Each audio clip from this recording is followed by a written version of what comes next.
Okay, I've just now activated the recording for the electronics class on December the 2nd. Prior to turning on the recording, we did some quizzes that I didn't want to record because I wanted people to be free to give their feedback without fear of being embarrassed by being recorded.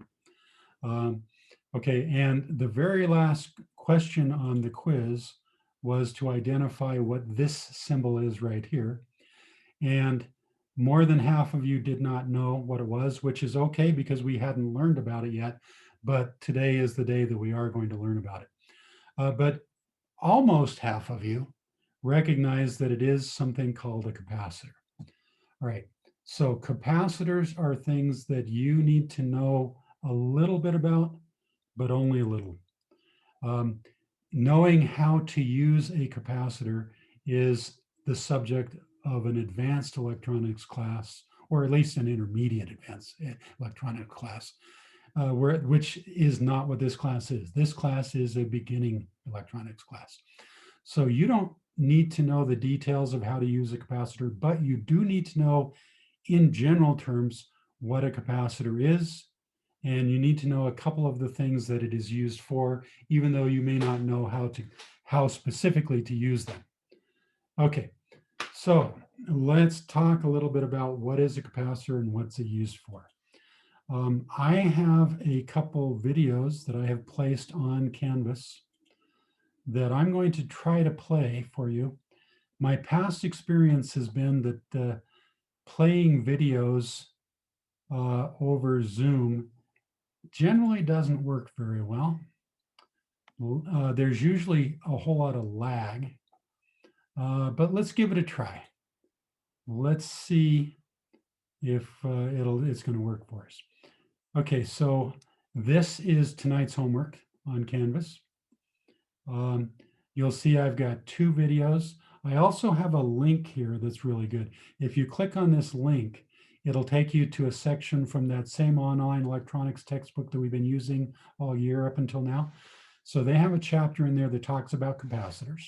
And I think they do a pretty good job of describing what capacitors are, but I think that these videos do a better job. Okay, so let me turn on the sound so that you guys can hear the sound. Let me click on this video and then I'm going to make it big so you can see it better. All right.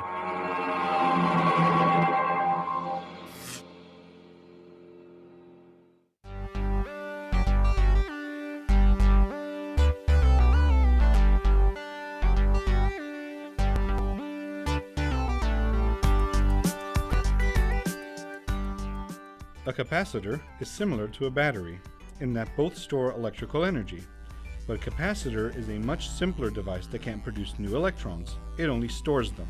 However, capacitors can do things a battery can't, as we will show here. Okay, before I go on, can you guys hear the sound? In previous years, I've had trouble with people not hearing the sound. Somebody type into the chat box here. Okay, good. You're saying that you hear it. Okay, I'm glad to hear that. Okay, so let's continue. This video here doesn't last very long. All right, so here goes back to this again. For the purposes of this animation, we'll focus on different parts of the current propagating through the wires at different times. When we close the switch, electricity immediately runs throughout the circuit. Although the convention is to think of electrical current as moving from positive to negative, electrons actually move from negative to positive, as we represent here with yellow particles. As you can see, the battery is not much good at powering this motor to lift this weight, because it discharges gradually, much more slowly than would a capacitor with the same charge. Here we'll learn why a capacitor is much better suited to such a task than a battery. Like a battery, a capacitor has 2 terminals, positive and negative. Inside the capacitor, the terminals connect to 2 metal plates separated by an insulator that keeps the plates from touching each other and allows them to hold opposite charges, maintaining an electric field. Capacitors can be useful for storing and quickly discharging electricity, so you can power, for example, an electric motor, as we'll show here. First, we need to charge a capacitor. By closing the switch, we create a circuit that includes both the capacitor and the battery. Electrons flow from the battery to the capacitor where they are stored. Here, a yellow glow represents the increasing charge held by the plate. For every electron gained by that negative plate, an electron is lost by the positive plate, maintaining the capacitor in equilibrium.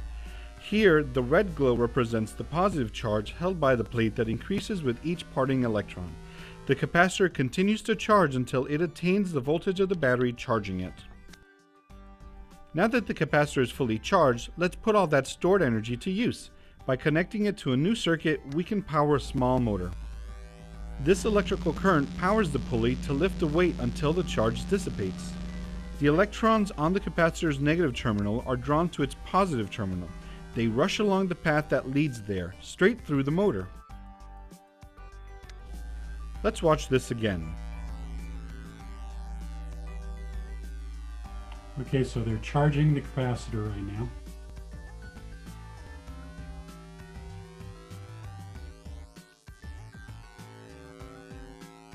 Capacitor's almost charged. Even though the battery and the capacitor attempted this task with the same amount of charge, only the capacitor successfully powers the motor lifting the weight because it discharges much more quickly. This feature makes capacitors useful for powering things that need a quick surge of energy, such as flash bulbs and cameras, and starter motors and audio amplifiers in your car. Okay, all right. So let me pick a couple spots here where they say a few things that I wish they would have said differently. Here, a yellow glow represents the increasing charge. Okay, so the first thing that they do here that I don't like is they make it look as if electricity is flowing from here over to there. They see these little balls? They show the balls coming in here, and then they show the balls kind of drifting and eventually getting from the right side over the left side. That is false. Okay, make sure you understand that's a very embarrassing mistake on their part. The electrons that come into this side of the plate, they do not ever get over to the other side of the plate unless there's a breakdown. I mean, sometimes capacitors do break down, but if that happens, then the capacitor is broken and it's no longer any good. In a properly functioning capacitor, what happens is you get a whole bunch of electrons on this side, you get a whole bunch of positive charges on that side, or absence of electrons, and they never cross over. So you might think that, so at one point here, they almost make it look as if electricity is flowing through the capacitor. Okay, so if you were to look at this thing, I could understand why you might think that electricity is coming in this side of the capacitor and coming outside, because that's what it looks like. What you see is you see electrons coming in here, and you see positive charges coming out the other side, and it looks like they're flowing through the capacitor, but that is not what happens. What happens is that you get a whole bunch of negative charges. Let me change that to a negative. Okay. In fact, let me change this to black, because hopefully black will show up. So on this side of the capacitor, you get a whole bunch of negative charges all jammed together on that one plate there. You get a whole bunch of plus charges all jammed together on this plate. Now, at the very beginning, when you first connect the capacitor up, there are no charges there at the beginning. And so then the charges can flow into the capacitor and out of the capacitor very easily, because if you start off with no charges on there, and so here let me fix that. Just okay. So you have a bunch of electrons, okay, and these electrons are coming in here. This plate here initially has no charges on it. So that electron will go on there just fine, and he's perfectly happy being there. When the second electron comes along, it wants to come on, and it feels the presence of that first one. So it's a little bit reluctant to go on there. But the battery that you see up here, it's pushing them on. And so the electron's going to go on. The third electron is even more reluctant to join, but the battery is able to push it on. The fourth electron is even more. I mean, so you see, the further this goes, the harder it gets to be to push in more electrons. Because after a while, you got so many electrons on this plate of the capacitor, and you got so many plus charges on this plate of the capacitor, that after a while, things slow down. And the battery cannot get any more charges on there. So after a while, you get to what's called steady state, where basically we say that the capacitor is full. So that means that that capacitor has as many electrons in, as much charge in it as it can possibly hold. And so even though the battery is trying its hardest to push more electrons onto there, the capacitor is pushing back with an equal and opposite force. So the capacitor at that point becomes full. And so at this point, everything stops. There's no more current flowing anywhere. So then what they did was they said, okay, so now we're going to take this knife switch and we're going to put it over here so that it's connected this way. So now the electrons can come out of here and they can go into the battery, and then they can go through the battery and come out the other side. And the neat thing about a capacitor that makes it better than a battery for many applications is that that battery, excuse me, the capacitor can give up all of its charge instantly. A battery can't do that. A battery can hold charge. In fact, a battery can hold a lot of charge. A battery can hold way more charge than a capacitor could, at least for the same size. I mean, if I have a capacitor and a battery that are both equal size, the battery can hold way more charge than the capacitor can. But I can't get all that charge out all at one time, because all that charge that the battery is holding, well, it's in the form of chemicals. And in order for me to get the electrons out, those chemicals have to react with each other, and chemical reactions take time. So if I try to pull too much current out of a battery too quickly, the voltage on that battery is going to drop. And so the current coming out of it is going to drop. And I have to sit and wait for the chemical reaction to take place before I can get more electrons out. But that's not the case with the capacitor. With a capacitor, I can pull out all of the electrons instantly if I want to do that. Now, why would you want to do that?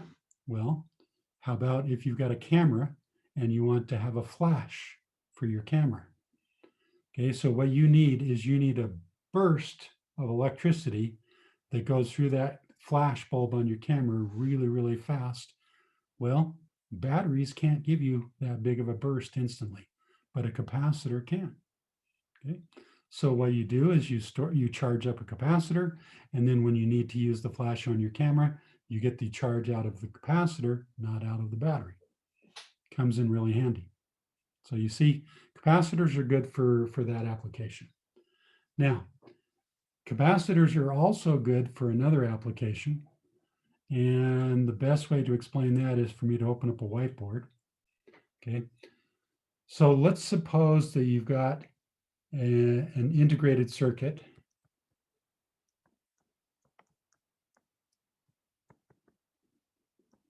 Similar to the ones that we have been playing with, except instead of simply adding binary numbers, let's suppose that we've got an integrated circuit that is designed to be a counting circuit.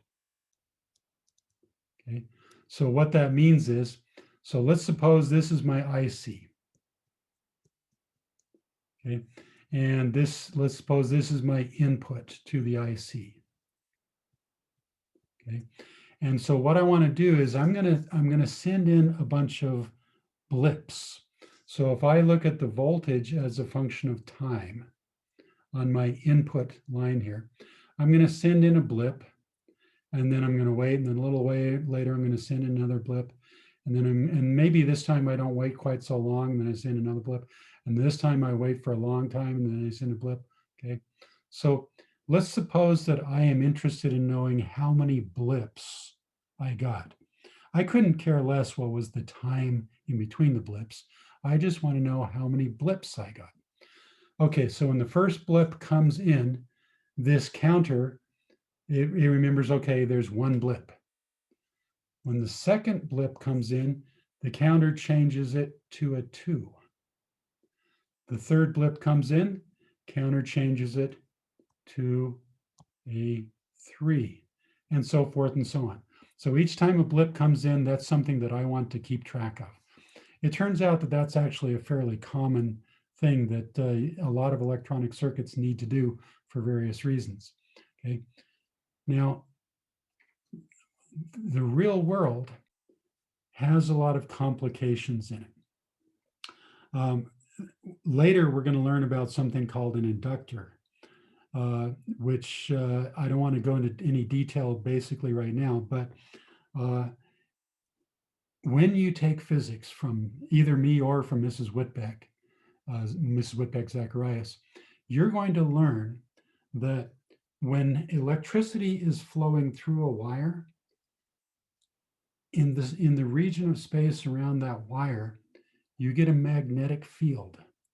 It turns out that electricity and magnetism are not two separate phenomenon like everybody thought they were for almost forever. Okay. Electricity and magnetism are very, very closely related. So if I have a wire, let's say I have this wire right here. Okay. When I send electricity through that wire, it creates a magnetic field around the wire. And the presence of that magnetic field can induce a current in yet another wire. So let's suppose that these pens that I have here, they're not really pens. So let's pretend that they're wires. Okay. So when I send an electric current through this wire, but this other wire is just sitting there minding its own business, not bothering anybody. Well, when I send the electricity through this wire on this side, it creates a magnetic field. That magnetic field induces a current in this wire. And so now it's not a very strong current. And the further apart they are, the less strong it's going to be. Okay.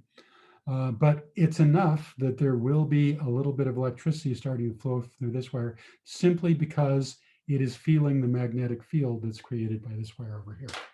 Okay, so let's suppose that I have a circuit like you see right here. It's an integrated circuit that counts blips.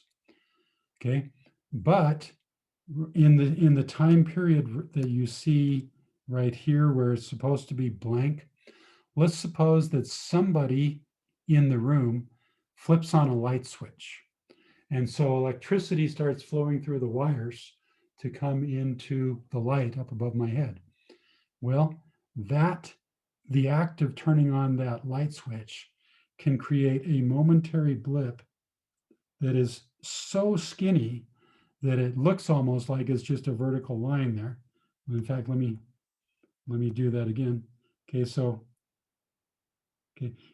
this is not a real event. It's not something I want to count. This is something that's called noise. So let me clear a little room here so I can write it. Okay, this blip here is called noise. It is not something that I want to count. But this exists. This is something that electrical engineers spend a lot of time worrying about how to deal with unwanted noise. Well, the answer to how to deal with unwanted noise is a capacitor. So what I can do on the input to my line here, okay, so this is my input line here that's coming from something and going in here. What I can do is I can take and I can put a capacitor right here that's connected to something. Let's not worry about the thing. Let's just say I have a capacitor here. So you know how capacitors can store energy. So when this little blip comes in here, it is such a short blip that the capacitor can absorb that blip, and the blip never makes it into my counting device. Now you might say, well, wouldn't the same thing happen with these bigger events, the things that I really do want to count?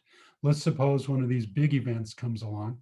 Okay, so when this big event comes along, well, the capacitor will absorb some of it, but if it's a small capacitor, it can only absorb a little bit of it. And so, yes, a little bit of my blip gets absorbed initially, but the majority of the blip makes it through. And so it does get correctly counted. So the really short duration noise blips, they get absorbed by the capacitor, but the longer duration real blips, the ones that I actually want to count, those guys, they don't get totally absorbed by the capacitor. Only a tiny bit of them gets absorbed. The majority of them makes it through and gets into my counter and gets counted correctly. So this way I don't get false counts because of these noise blips. Okay.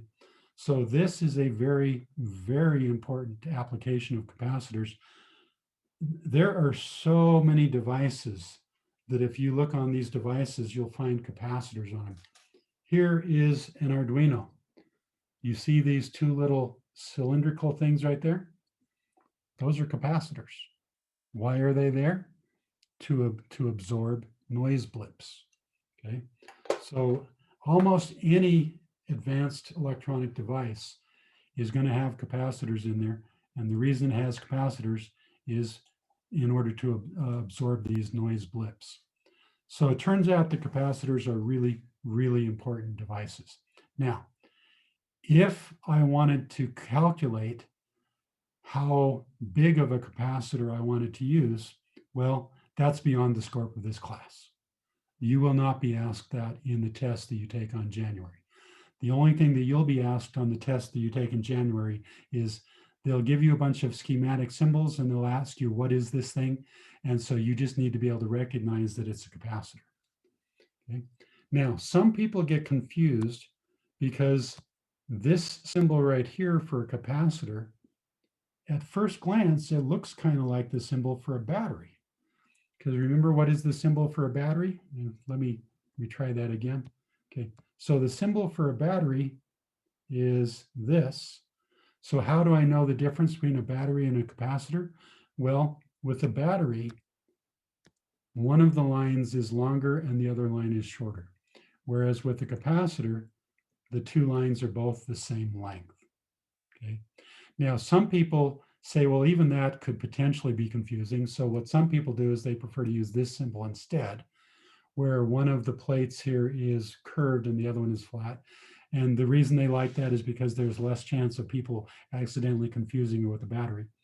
But this symbol is actually more commonly used, at least in the textbooks that I've normally worked with. So just be aware that both of them are there.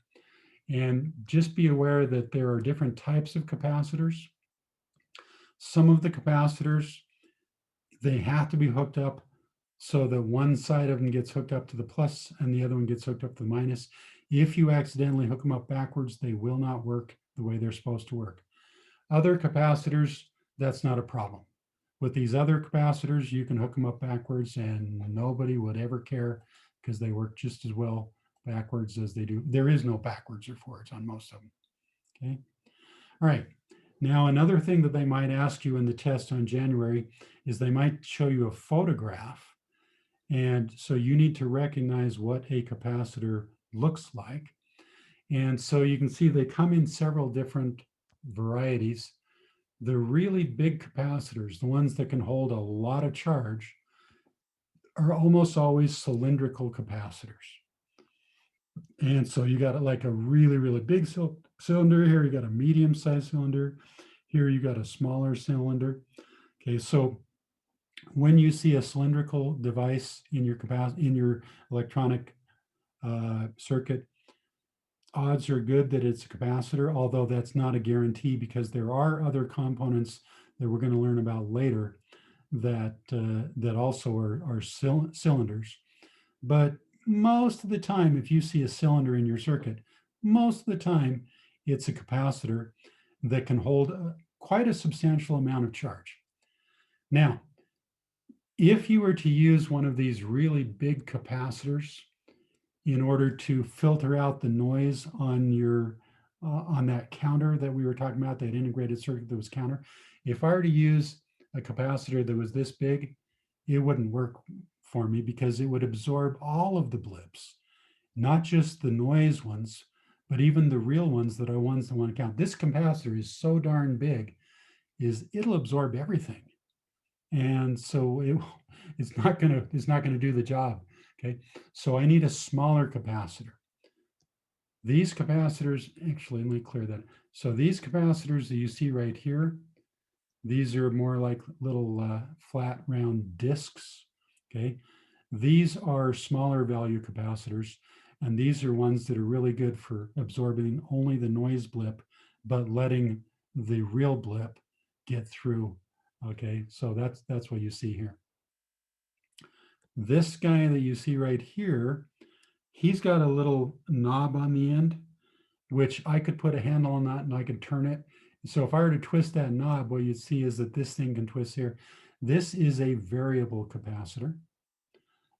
So that, sometimes maybe I want a capacitor that can hold a lot of charge, which, by the way, we would then say it has a high capacitance. Or other times I want a capacitor that does not hold too much charge. And so then I prefer a capacitor with low capacitance. So if I go with this guy right here, I can turn the knob and I can make his capacitance be whatever value I want within a reasonable range. But usually you go with fixed capacitors where the fixed capacitor has a certain value. Okay, now, one thing that you might be asked in the test in January is, what are the units that we use when we're talking about a capacitor? If I say that a capacitor has a capacitance of 4,700 micro Fs, okay, the F stands for farad. That's the unit that we're measuring in. So this guy up here, his capacitance, the amount of stuff that he can hold, okay, is 4,700 microfarads. So that's times 10 to the negative 6, okay? So it turns out that if I had a capacitor that was 1 farad, that would be a huge capacitor. That capacitor would be like the size of a 1-gallon paint bucket. Okay, 1 farad is a heck of a lot of capacitance. So usually, almost always, the capacitances that you're going to be dealing with are going to be measured in either microfarads, or quite often they're going to be measured in what's called a picofarad,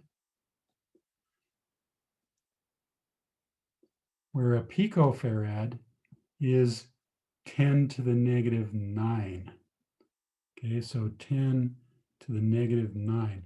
So pico, actually, I'm sorry, that's wrong. That would be nano. Bad mistake.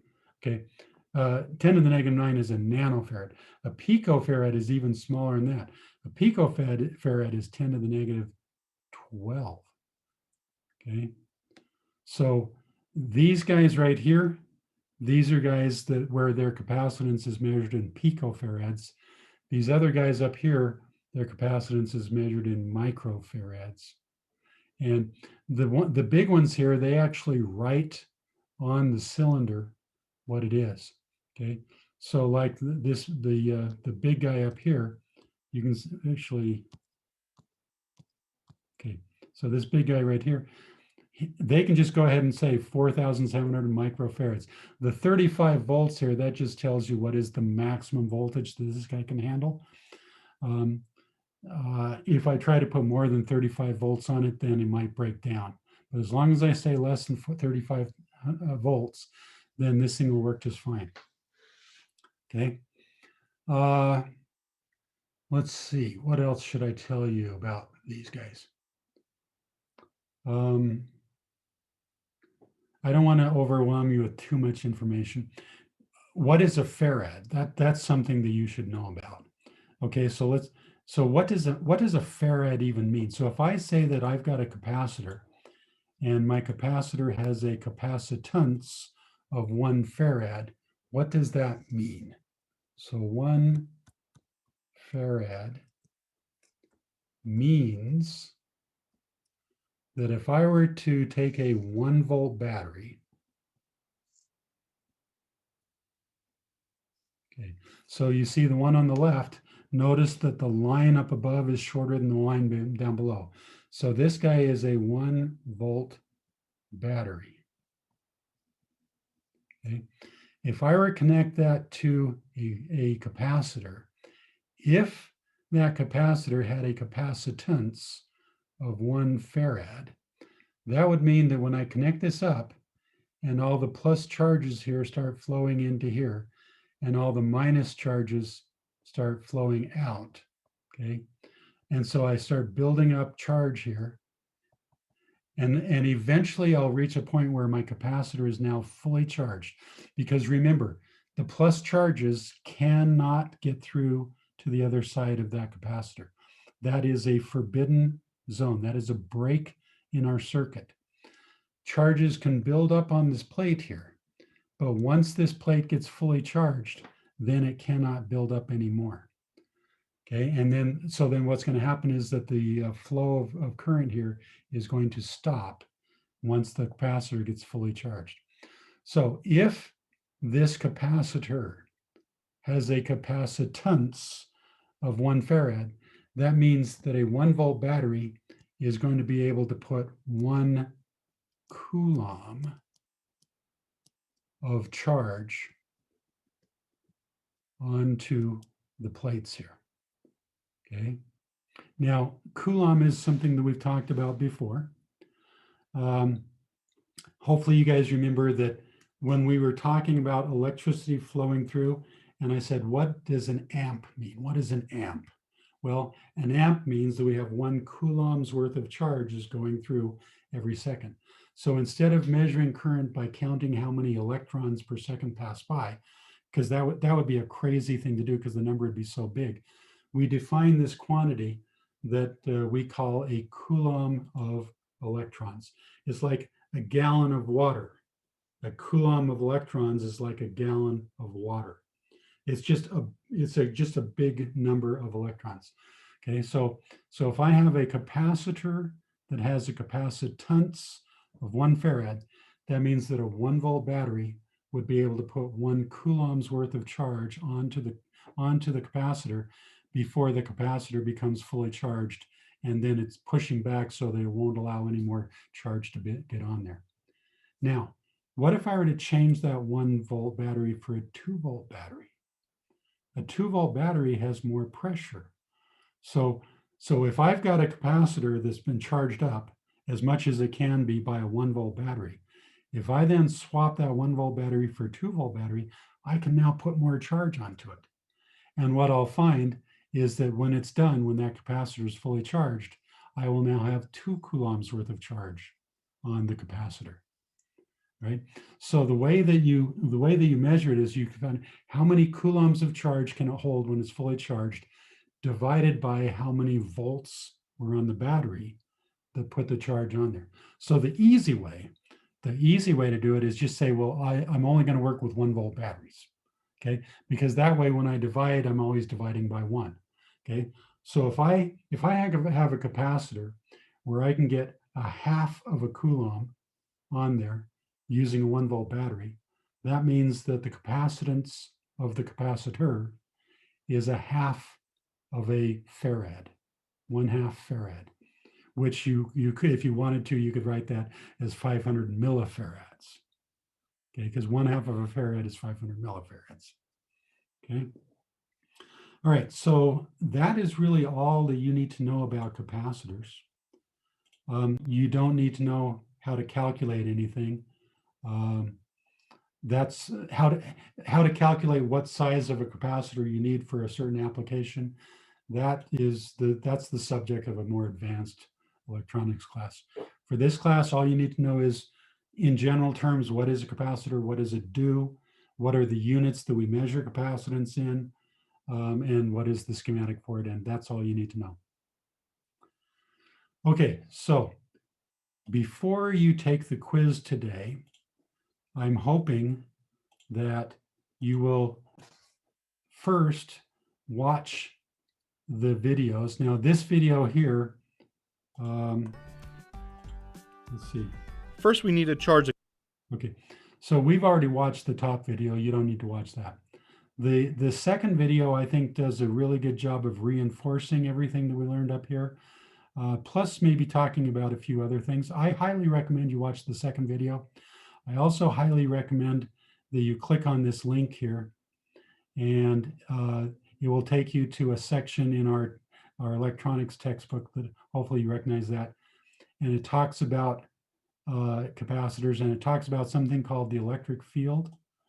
I want you guys to read about electric fields, because when you go to the quiz for today, you see here are quizzes.